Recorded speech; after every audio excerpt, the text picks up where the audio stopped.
You haven't got to be a political expert to see that 2017 has been absolutely crazy for politics. We've had that general election, which has completely sprung upon us. Brexit is all over the news still, and yeah, okay, quite rightly, but we are getting a bit sick of Brexiteers and Remain campaigners hurling abuse at each other all the time. And of course, Westminster has been recently rocked by certain allegations of abuse. Of course, this was only a small amount of parliamentarians, but that's been all over the news once again. With all that considered, I do think sometimes we don't see politicians as normal people. Of course, they have a very, very different job to us and they might come from very different backgrounds, but they do have personal lives that they have to maintain. Luke Everton, who is a Civify youth activist, wanted to look into this into his own constituency of Stourbridge. So he spoke to Margot James, who's his MP and the Minister for Small Business in the government, and Andy Moore, who was the Green Party candidate who stood against Margot in that election. He wanted to know the personal side of running for Parliament. How did they maintain their relationships and what do they do? They both come from very, very different standpoints in regards to running. So Luke wanted to open up that narrative and see what they had to say. First of all, we caught up with Luke and we asked him a couple of questions about how he thinks about politics and how he thinks today will go. So here he is. So someone from a non-political background, you don't really know if you're interested in going into politics. I mean, like what do you think what do you think people go through when they're running for Parliament? I'm not really sure. I think there's a lot of pressure on people going for Parliament to stick by party lines, but also to still believe what they want to believe, and you kind of have to give up some of your own personal beliefs to stick with what the party says and vice versa. And be honest, do you identify at all with politicians? To say we've just been watching daily politics, like do you identify with them at all? No, I don't tend to. I feel like everyone in politics is a bit, I don't know, outside of what life's been like for everyone else. It's like they'll go through and they'll go to their posh schools and posh unis and just go straight into it, or they'll have connections and get in through connections, and they don't really seem to identify with how normal people live. Someone has to do it, don't they? And you just kind of, I think you're right, you do forget that they're humans because of this divide between us. But yeah, it's when you stop and think about it for a minute, everyone blames politicians for everything, but you've got to think, like, if they did it the other way or if they did a different choice, they can't please everyone. But yeah, I think this is important that you remember that they're still human.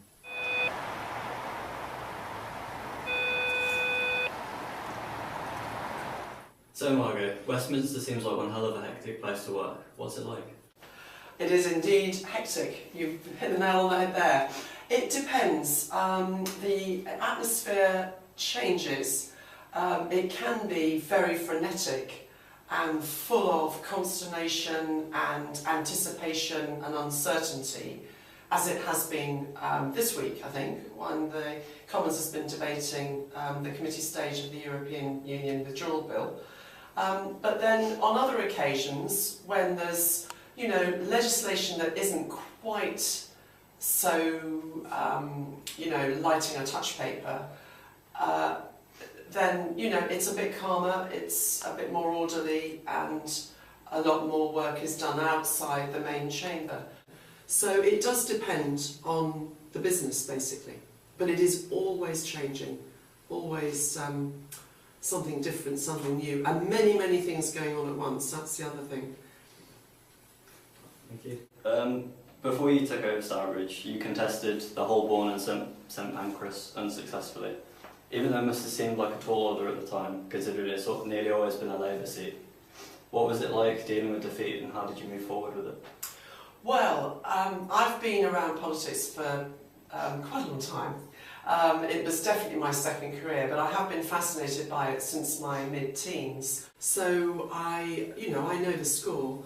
There was no way any Conservative candidate was going to win Holborn and St Pancras in 2005, or at any of the elections since. So I always knew I would be defeated, and I took it on to get experience, really, to get experience at fighting a seat, campaigning, building up some support, and learning really how to operate as a candidate, which is a good experience to get before you fight a seat that you might be able to win.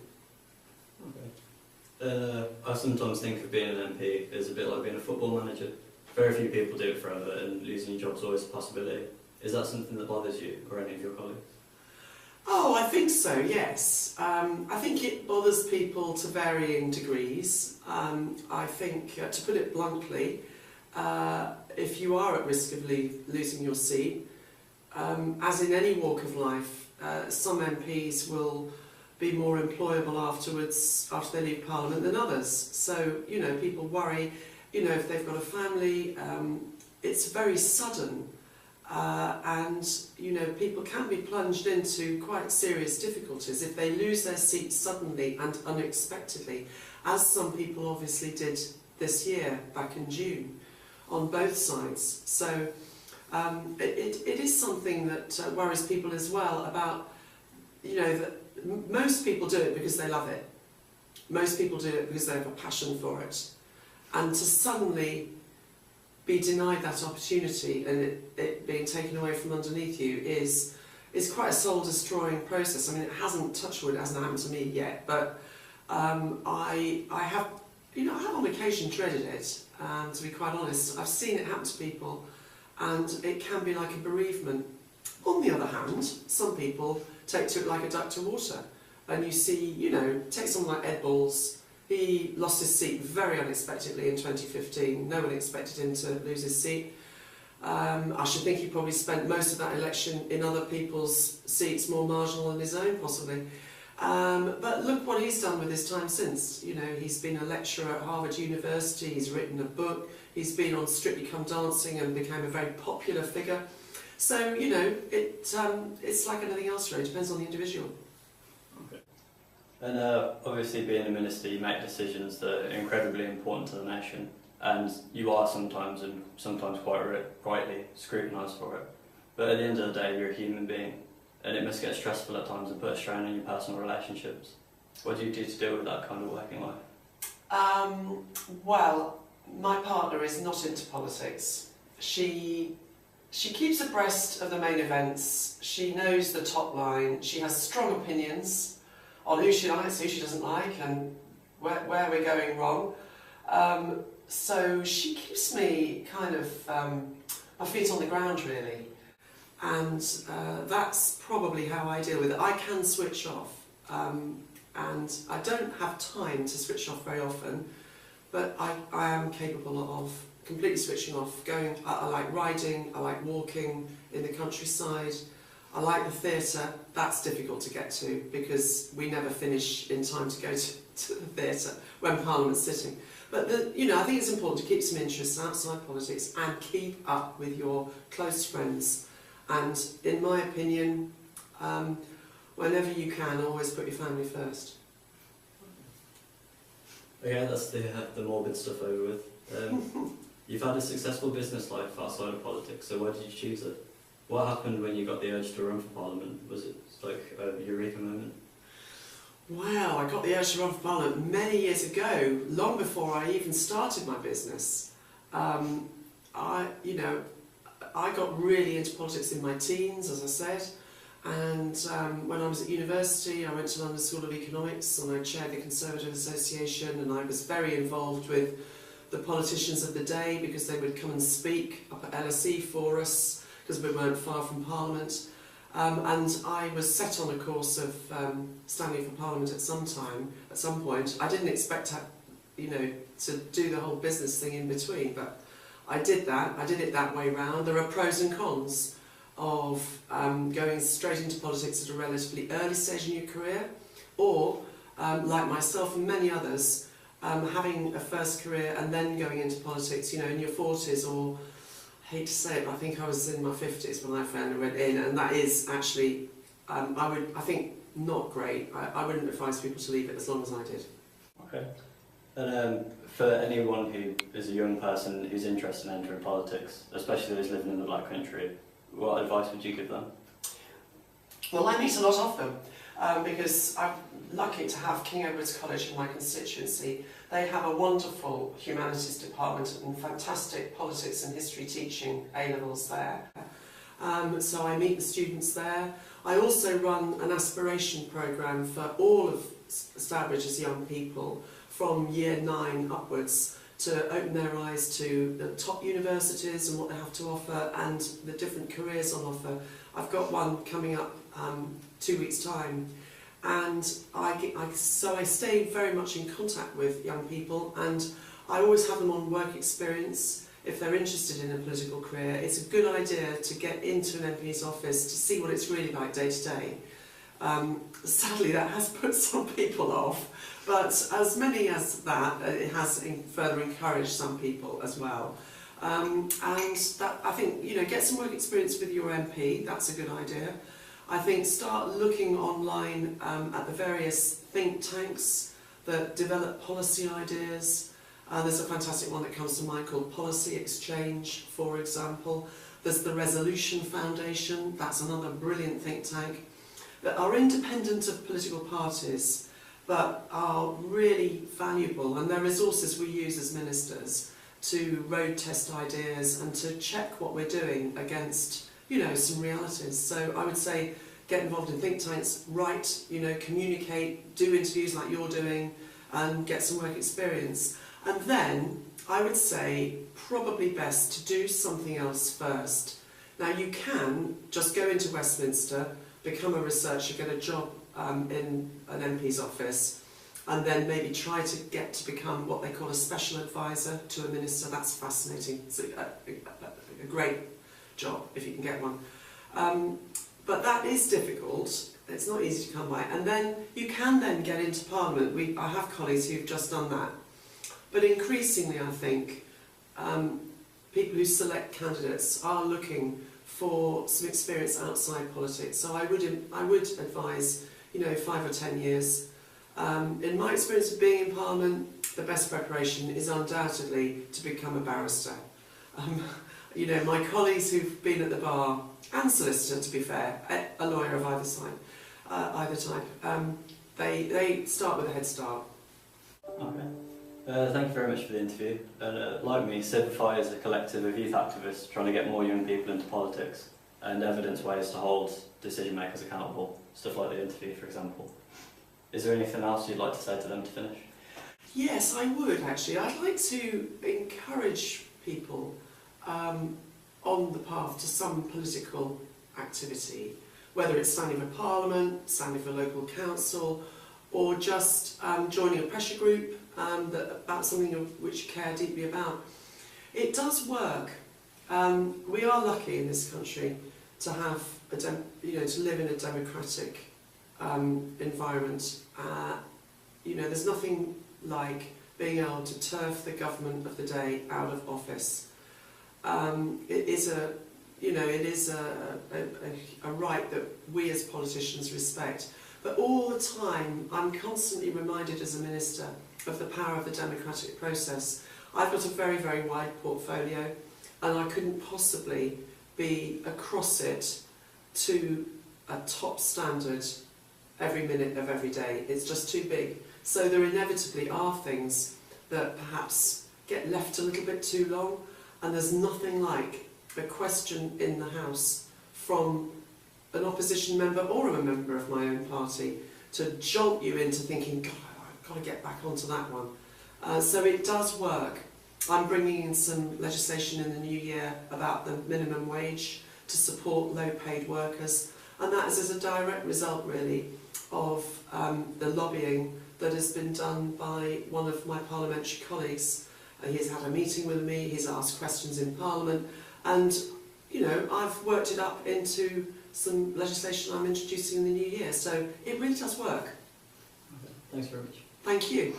Just spoke to Margot, the Conservative MP for Stourbridge, and found out about how from a young age she wanted to run for Parliament. She knew what she was doing and she was really interested, but it was also interested in learning about her personal life and how it's been affected by her running for Parliament. And we're also going to speak to Andy of the Green Party in a minute, who is very different because, with respect, obviously they have a few less resources than the other big parties would have. And yeah, it'll be interesting seeing how the comparisons between someone who's doing it more full-time than someone who has to do it part-time as part of a job as well. So what is the reality of being a grassroots campaigner running for Parliament? It is a hell of a lot of work. You are working around the clock. It is, you're just constantly going and going, and particularly because this election was called with short notice. You know, we couldn't do any preparation in advance, so it was just bang, straight in, and just, yeah, it was a lot of work.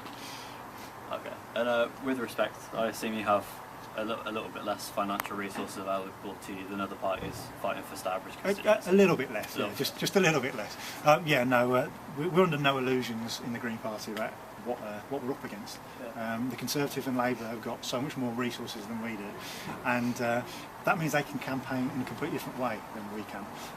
The Conservatives put a lot of money into sending letters out, personalised to people that live based off their demographic, all this kind of stuff, clever advanced marketing techniques. Green Party can't afford to do any of that, so it's all about back to basics really, going and meeting people where they are, knocking on doors, putting leaflets through letterboxes, and trying to convince people that we're genuinely there for them, because you know we do care and we want to make a difference at their level. And some people who run for Parliament will take leave from work when they're running to be an MP, but what's it like to work full-time and run a campaign, and how do you balance it? Yeah, it'd be lovely to have the entire running for Parliament off work.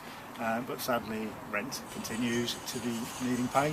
So yeah, I think I took 2 days off work during the entire campaign, aside from that it meant trying to sneak time before work sometimes, and definitely during my lunch break at work I'd be sitting there sending emails, and then definitely after work. Yeah, I mean, the amount of emails I got from voters, there were just hundreds and hundreds, and I felt they've taken the time to personally contact me, so I have to personally respond. So I did. I emailed every single person back, about 500 or so. Takes a lot of time, and we're trying to get out on the doorstep as well, and you know, you need a team of people around you to get through it all, because there's so much to do. Doing it by yourself, you just can't. That's really impressive. So, sorry. And what do you think the biggest thing that suffers in your personal life is when you're running a campaign? The biggest thing that suffers in my personal life? Sleep. Definitely sleep, actually, because, yeah, you're burning the candle at both ends. You're getting up early because, you know, I've got to go to work, trying to sneak a bit of time beforehand, and there's always stuff to do, so you're just working late into the night. And is there anything that you can take with you from campaigning to be an MP that you could put towards your own career or life in general? I think one of the most exciting things in some ways that came out of running for Parliament was the hustings, the debates. I found that really quite invigorating, really, and that will be something I take away, because it was incredibly... I got a great response from the people during the debate. I would be talking and I'd get people clapping in the middle of what I'm saying. This is not something I'm used to as just a normal bloke, you know, getting involved in politics. And yeah, and kind of, it really gives you confidence that people, if you're saying things that are basically right, then people want you to succeed. So it makes public speaking, it's scary, isn't it, public speaking? But, you know, if you know that the audience is kind of on your side, then it makes it so much easier. And so I think some people would think, oh, I can't get into politics because public speaking is too scary. But my experience is, you know what, yes, it is scary in that first instance, but once you're underway, it's not too bad. And is there any advice that you have for any young people who are interested in running for Parliament? Yeah, well, definitely get stuck in. You know, we really need young people's voices in politics. In terms of advice, I think what I'd probably say is start by almost like questioning your beliefs a bit. I think that's really important, and something that we don't really do too much in politics.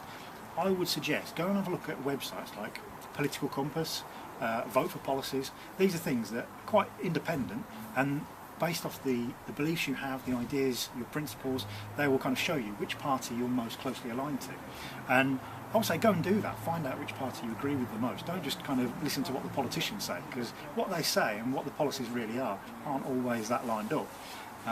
So go and do that, and then whichever party that is that comes out that you're most aligned to, might be the Lib Dems, might be UKIP, hopefully with the Green Party, but you know, whichever party it is, please do go and join them, go along to a meeting and say, you know, I would like to be a parliamentary candidate one day. And you know what? They're going to snap your hand off, because we need young people in politics, and every party wants more younger members active and involved. So yeah, no, absolutely get stuck in. We need you.